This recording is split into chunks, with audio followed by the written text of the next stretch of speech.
Olá, seja muito bem-vindo, seja muito bem-vinda. Eu sou Moisés Falcão e você está vendo aqui mais um episódio da newsletter Agilidade Executiva, também nesse formato em áudio que a gente pode chamar de podcast também.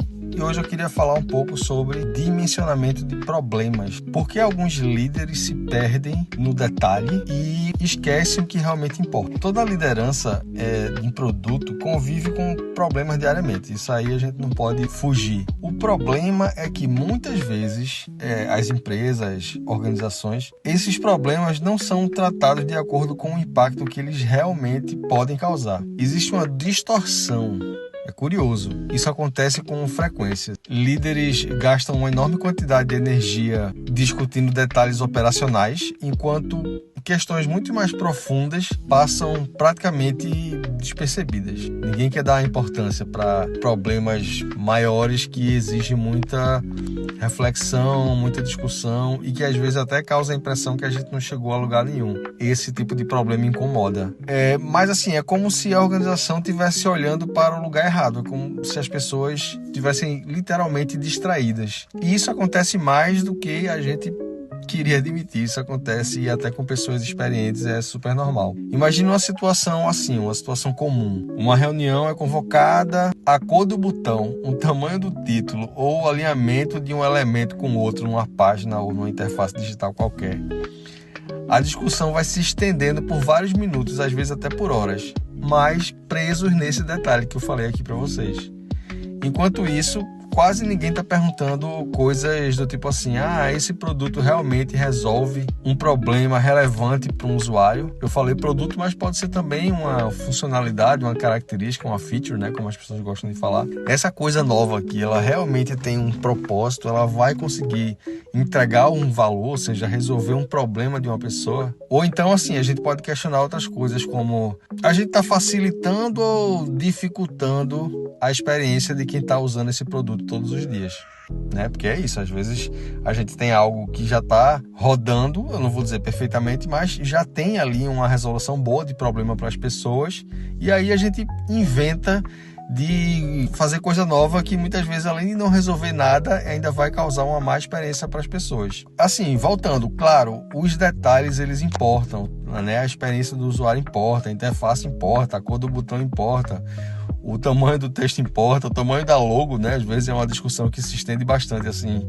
quando a gente vai fazer a aprovação de interface. Mas existe uma diferença enorme entre cuidar da experiência do usuário e microgerenciar o trabalho de quem está construindo o produto. Quando essa linha ela ultrapassa aquele limite que a gente considera saudável, aí a empresa, o produto, começa a perder a escala que ela precisa, né? Aquela velocidade de crescimento e a capacidade de alcançar mais pessoas.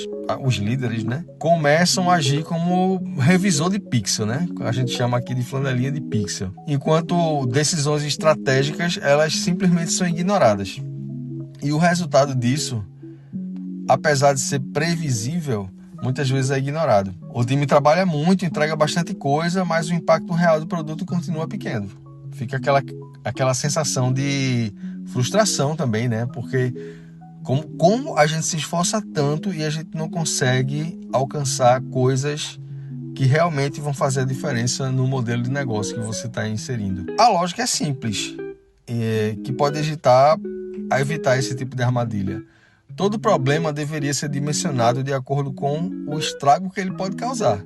Talvez se inverter um pouco essa lógica de pensar nos ganhos e tudo mais, mas olhar para os problemas pensando no impacto que ele pode causar, o prejuízo que aquele problema pode causar. Porque às vezes a gente tem um erro realmente numa aplicação, num produto, mas é um erro, gente, que não vai fazer diferença para o usuário. Às vezes é um erro dentro de uma funcionalidade que ninguém nem usa. Só que aí às vezes é algo que uma pessoa importante da empresa usa, sabe? E aí ganha uma importância que não deveria ganhar, mas ganha no final das contas.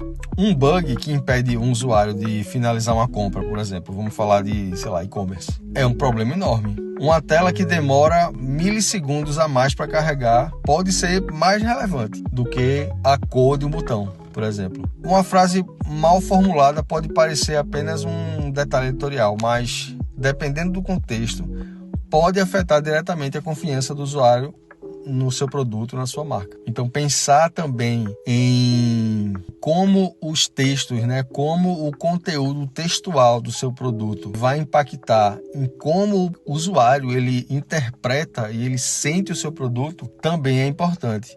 Ou seja, às vezes o problema aparentemente pequeno é enorme e às vezes o problema barulhento é, na verdade, irrelevante, sabe? Só está causando mesmo distração. O desafio de quem lidera produtos está justamente assim, em fazer essa leitura mais correta. Em vez de ficar reagindo ao problema mais visível, mais comentado, mais popular da roda, esses líderes de produto precisam desenvolver a capacidade de identificar qual problema realmente merece atenção. Ter essa capacidade de priorizar as coisas, sabe? E às vezes enfrentar batalhas por causa disso, batalhas homéricas, com pessoas que podem ficar chateadas com a sua argumentação ali. Existe outro fenômeno também curioso, esse problema acontece em muitos times, que é a obsessão por manter um backlog sempre cheio. Parece que é assim, se o backlog está vazio, nada está sendo trabalhado, né? E é uma ansiedade, acho que é uma ansiedade coletiva. E garantir que sempre existam muitas tarefas para ser executadas. Como se um backlog vazio fosse sinal de improdutividade, sabe? Mas, na prática, essa lógica pode esconder um equívoco que está ali catucando na estrutura do produto. Horas de trabalho não significam automaticamente geração de valor. Então, vamos lá. Horas de trabalho não são automaticamente sinônimos de geração de valor, de entrega de valor. Manter esse backlog cheio pode dar a sensação de organização, de produtividade e até de eficiência, mas isso não significa que as tarefas que estão ali naquela lista do backlog estejam conectadas aos problemas que realmente importam para o usuário, ou que aquela lista do backlog vão fazer o produto resolver um problema realmente relevante para o usuário. Vai fazer a vida dele diferente, vai facilitar, vai dar vantagem para o usuário. Às vezes o backlog está cheio só porque ninguém parou para questionar o que realmente deveria estar ali. Às vezes é como se um item de um backlog que foi sugerido por uma pessoa fosse uma coisa sagrada e fosse assim uma falta de respeito você simplesmente pegar aquele item ali e jogar no lixo, sabe? Eu acho que a gente deveria ter esse desprendimento. Essa coisa de ficar alimentando esse backlog infinito causa um ciclo perigoso. O time trabalha sem parar, mas a sensação de progresso nunca chega, como eu falei, né? A questão da frustração e tudo mais, porque tanto esforço e pouco resultado. Fica nessa roda, né? A gente vai aprendendo a trabalhar desse jeito, afinal tudo é hábito, e a gente sem querer tá criando um hábito que a gente precisa estar se sentindo cansado, precisa estar dizendo que está na correria. Quando alguém pergunta, e aí, como é que tá as coisas, tal? A resposta padrão, correria, velho, sabe como é, tal. Cara, não necessariamente isso é uma coisa boa, não, tá? Se você está eternamente na correria, quando é que isso vai acabar? Qual a segurança que você tem que o seu produto está rodando bem, que ele está resolvendo coisas importantes para o usuário? Ao invés de você estar na correria, poderia estar fazendo pesquisa, sabe? Encontrando coisas melhores. E é isso, ter essa coragem, né? De questionar nas discussões, tá? Que fica sugando a energia de tantas pessoas. Eu queria lembrar também que um produto não melhora porque muitas coisas estão sendo feitas.